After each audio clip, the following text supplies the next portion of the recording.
अस्सलामुअलैकुम, my name is Maria Parveen and welcome to my YouTube channel. So आज की इस वीडियो में हम CS 604 के करंट पेपर्स जो कि स्टूडेंट्स अभी अटैम्प्ट कर रहे हैं वो शेयर करेंगे, और इसके साथ साथ जो इम्पोर्टेंट टॉपिक्स मुझे लगता है जिसको अगर आप प्रिपेयर कर लेते हैं तो आपकी जो है ऑलमोस्ट 70 to 80% प्रिपरेशन जो है वो इस सब्जेक्ट की हो जाएगी। तो वही जो है वो इस वीडियो में हम डिस्कस करेंगे। तो अभी तक जो करंट पेपर शेयर किए हैं स्टूडेंट्स ने ग्रुप्स वगैरह में, तो वो मैं आप लोगों से जो है यहाँ पर डिस्कस कर लेती हूँ, ताकि आपकी अगर आपकी लेक्चर वाइज प्रिपरेशन नहीं है या फिर अगर आपका मतलब बहुत अच्छी प्रिपरेशन नहीं है तो आप जस्ट इन टॉपिक्स को प्रिपेयर करके या इन क्वेश्चंस को प्रिपेयर करके अपना 70-80% जो है वो कर सकते हैं। ठीक है, तो यहाँ पे फर्स्ट जो किसी स्टूडेंट ने पेपर शेयर किया था वो मेरे पास क्या है कि उसने कहा है कि 18 MCQ जो है वो पास पेपर से आए हैं और हैंड आउट से आए हैं। ठीक है, तो आपने क्या करना है, माज और वकार की जो फाइल है, मेगा फाइल्स हैं, वो अच्छे से कर लेनी है दोनों की। वकार की फाइल से भी अक्सर आ जाता होता है और माज की फाइल से भी आता है, तो वो फाइल्स आपने दोनों अच्छे से कर लेनी है, हादी की जो फाइल्स हैं, और हैंड आउट्स को भी कर लेना है। अगर आप हैंड आउट्स को नहीं भी कर सकते बट फाइल्स को जो है वो लाजमी कीजिएगा। उसके बाद नेक्स्ट हमारे पास क्या है, शॉर्ट टर्म शेड्यूलर्स।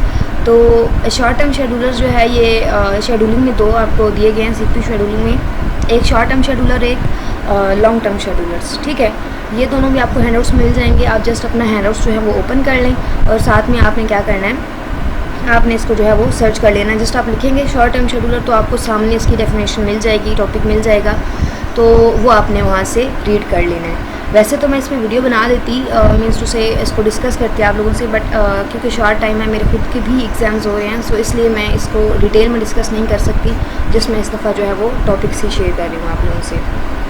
तो उसके बाद नेक्स्ट हमारे पास क्या है, नेक्स्ट हमारे पास है primitive and non primitive SGF। ठीक है, तो इसका भी कॉन्सेप्ट आपने लाजमी कर लेना है, ये बहुत ज़्यादा इंपॉर्टेंट टॉपिक है। ठीक है, प्रिमिटिव एंड नॉन प्रिमिटिव वाला काफ़ी स्टूडेंट्स का जो है पेपर आ रहा है, जिन स्टूडेंट्स ने भी पेपर शेयर किया है उन्होंने बताया है कि इसमें से लाजमी आ रहा है। ठीक है, तो ये आप लोगों ने लाजमी कर लेना है, प्रिमिटिव एंड नॉन प्रिमिटिव वाला।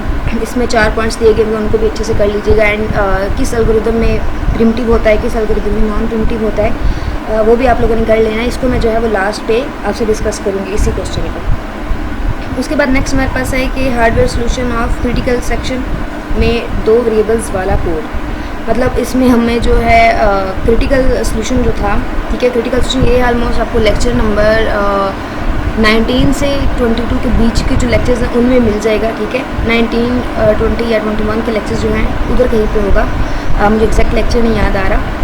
तो आपने वहाँ पे जो है क्रिटिकल सेक्शन वाला टॉपिक कंप्लीट कर लेना है, क्योंकि ये सारा टॉपिक ही इंपॉर्टेंट है। यहाँ पे तो उन्होंने जस्ट एक क्वेश्चन शेयर किया है, बट आपने ये सारा करना है। क्रिटिकल सेक्शन की डेफिनेशन और 4 सेक्शंस होते हैं, चारों आपने कर लेने हैं। इसको भी मैं पे डिस्कस करती हूँ, क्योंकि मैंने सेपरेट जो बनाया हुआ है, जो मुझे इंपॉर्टेंट लगता है उसमें मैंने ये चीज़ दी हुई है ऑलरेडी। तो आपने इसको कर लेना है। हार्डवेयर सोल्यूशन के लिहाज से उसका कोड है, बेसिक सिंटैक्स कोड है, सिंपल, आपने वो देख लेना है। आपको एटलीस्ट बेसिक आना चाहिए, तो आप कर लेंगे। उसके बाद नेक्स्ट हमारे पास क्या है, नेक्स्ट हमारे पास है कि प्रोसेस में जो स्टेजेस होते हैं 5 न्यू टर्मिनेट, आगे उसने कंप्लीट नहीं लिखा, तो ये आपने कर लेना है। जो प्रोसेस वाला टॉपिक है उसमें जो न्यू प्रोसेस क्रिएट करता है, मीन्स टू से वो अपना चाइल्ड प्रोसेस क्रिएट करता है, उसमें फिर वो उसकी प्रोसेसिंग कैसे होती है, एग्जीक्यूशन कैसे होती है, उसकी टर्मिनेशन कैसे होती है, वो चीज़ें भी आप देख लीजिएगा। इसके 5 स्टेजेस जो होंगे तो वो भी आप देख लीजिएगा। और इन सभी टॉपिक्स को जस्ट आपने हैंडआउट्स पे मेन कीवर्ड को लिख के सर्च करना, आपको इजीली मिल जाएंगे। तो उसके बाद नेक्स्ट हमारे पास है कि BSD सॉकेट इन टूल्स। तो जो हमारे पास इंटर प्रोसेस कम्युनिकेशन के लिए जो टूल्स दिए गए थे, ठीक है, कम्युनिकेशन के लिए, उसमें BSD सॉकेट हमारे पास दिया गया है।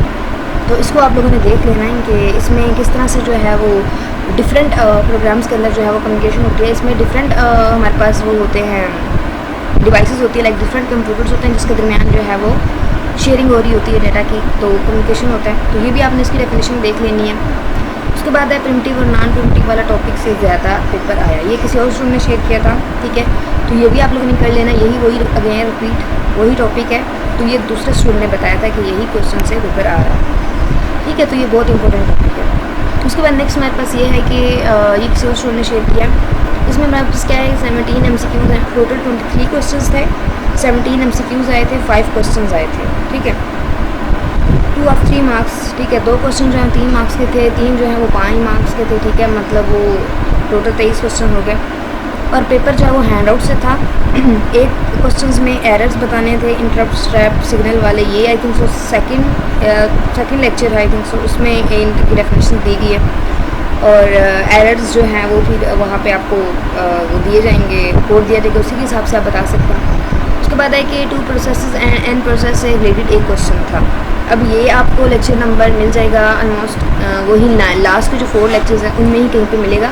और एक बात यहाँ पे मैं आपको बताती चलूँ कि जो लास्ट के 4 लेक्चर्स हैं वो बहुत ज़्यादा इंपॉर्टेंट है, बहुत ज़्यादा वाले, क्योंकि उसमें से काफ़ी क्वेश्चन आते हैं, तो वो आप लाजमी कर लेना है, बैटरी एल्गोरिदम और एन प्रोसेस वाला। उसके बाद सिस्टम कॉल फंक्शन से रिलेटेड एक क्वेश्चन आया था, ठीक है। सिस्टम कॉल फंक्शन जो है मतलब वो सिस्टम कॉल करता है किन फंक्शंस को, वो भी आपने देख लेना है। जैसे वेट को कॉल करता है, फॉर या कोई भी जो भी उसको जिसको करता है वो भी आपने देख लेना है। तो ये आप जस्ट सिस्टम कॉल सर्च कीजिएगा, आपको काफ़ी वहाँ पे मिल जाएंगे इसके अबाउट।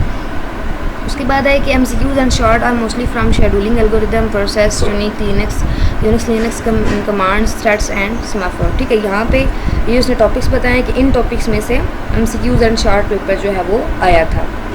तो अब यहाँ पे मैं जो मुझे इंपॉर्टेंट टॉपिक्स लगते हैं वो ऑलमोस्ट यही टॉपिक्स हैं, कुछ बीच में है न्यू चीज़ें हो सकती हैं, तो वो भी मैं आपसे शेयर कर देती हूँ। तो यहाँ पे देखें कि फर्स्ट हमारे पास क्या है, CPU शेड्यूलिंग है। अब CPU शेड्यूलिंग में वही जो ऊपर यहाँ पे एक स्टूडेंट का पेपर भी आया हुआ था, short term scheduling and long term scheduling, तो ये दोनों आपने अच्छे से कर लेनी है। CPU शेड्यूलिंग कैसे होती है वो थोड़ा सा उस टॉपिक को रीड कर लीजिएगा। उसके बाद है कि जितने भी कमांड्स होते हैं, ठीक है, यहाँ पे मैंने इसको सेपरेट लिखा हुआ भी है, तो मैं अगर आपको ज़रूरत हुई तो मुझे बताइएगा, मैं उसको जो है वो फेसबुक ग्रुप में जो है वो शेयर कर दूँगी, या किसी को ज़रूरत हुई वो मुझे मेल कर दे, क्योंकि मैंने उसको रजिस्टर पे लिखा हुआ था तो टाइम शॉर्ट था, मैं उसको यहाँ पे नहीं कर सकी।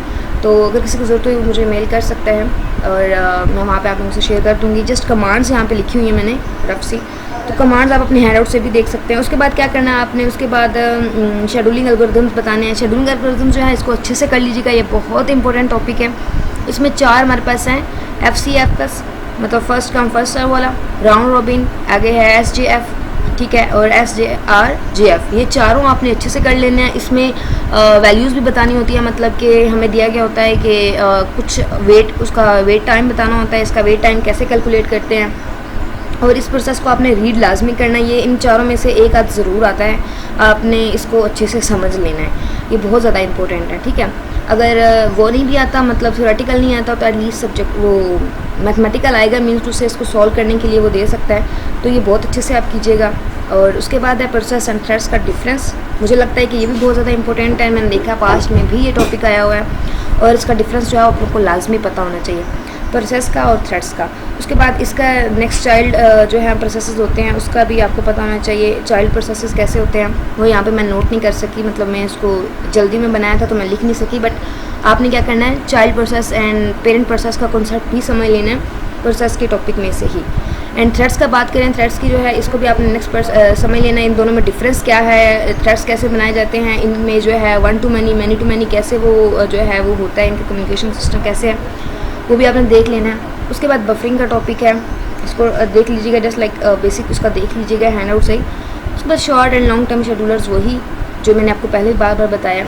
उसके बाद है कि critical problem solutions, critical problem solution जो है, यहाँ पे एक स्टूडेंट का पेपर भी आया हुआ है, उसमें भी उसने बताया है कि यहाँ पे आया हुआ था क्रिटिकल प्रॉब्लम में से जो है वो ये देखें, क्रिटिकल प्रॉब्लम जो हार्डवेयर सोल्यूशन के लिहाज से आया हुआ था, तो सॉफ्टवेयर और हार्डवेयर दो ही इसके सोल्यूशन मतलब 2 शेयर किए गए हैं, और उन दोनों को आपने जो है वो रीड कर लेना है, मतलब कि लास्ट के जो 4 लेक्चर्स हैं वही उन्हीं में से ये बनता है, तो ये आपने कर लेना। ये भी लास्ट के 4 लेक्चर्स में से आ रहा है, और ये जो है ये उससे पिछले लेक्चर्स में है, तो ये भी आपने कर लेना है। मीन्स टू से आई थिंक सो 15 से आगे के जो लेक्चर्स अगर आप वो कर लेते हैं तो काफ़ी आपका कवर हो जाएगा। और ये भी काफ़ी इंपॉर्टेंट है, critical section, entry section, remainder and exit section, इसका आपको कॉन्सेप्ट आना चाहिए। क्रिटिकल सेक्शन क्या होता है, एंट्री कौन सा, रिमाइंडर कौन सा और एग्जिट सेक्शन कौन सा, तो इन चारों को डेफिनेशंस और कोड जो है वो एक नज़र आपने लाजमी देख लेना है। ये जितने भी टॉपिक्स हैं, अगर आप ये सारे टॉपिक्स कवर कर लेते हैं, या जो थोड़ा बहुत ऊपर भी स्टूडेंट्स ने शेयर किया उसको भी कर लेते हैं, तो आपका पेपर जहाँ तक मुझे लगता है आपका 70 to 80% जो है प्रिपरेशन हो जाएगी। मीन्स उससे कुछ ही होगा जो आपको नहीं आता होगा, काफ़ी हद तक आपकी प्रिपरेशन हो चुकी होगी, क्योंकि मोस्ट इंपॉर्टेंट टॉपिक्स जो है वो मैंने यहाँ पे आपसे शेयर कर दिए हैं। आई होप सो कि ये वीडियो आप लोगों के लिए हेल्पफुल रही होगी एंड वीडियो अच्छी लगी हो तो प्लीज़ वीडियो को लाइक कीजिएगा, फ्रेंड्स से शेयर कीजिएगा और चैनल पर न्यू हो तो चैनल को सब्सक्राइब ज़रूर कीजिएगा ताकि इस तरह की मेरी नेक्स्ट वीडियोज़ जो हैं वो आपको मिलती रहें। Thank you so much for watching my video. अल्लाह हाफिज़।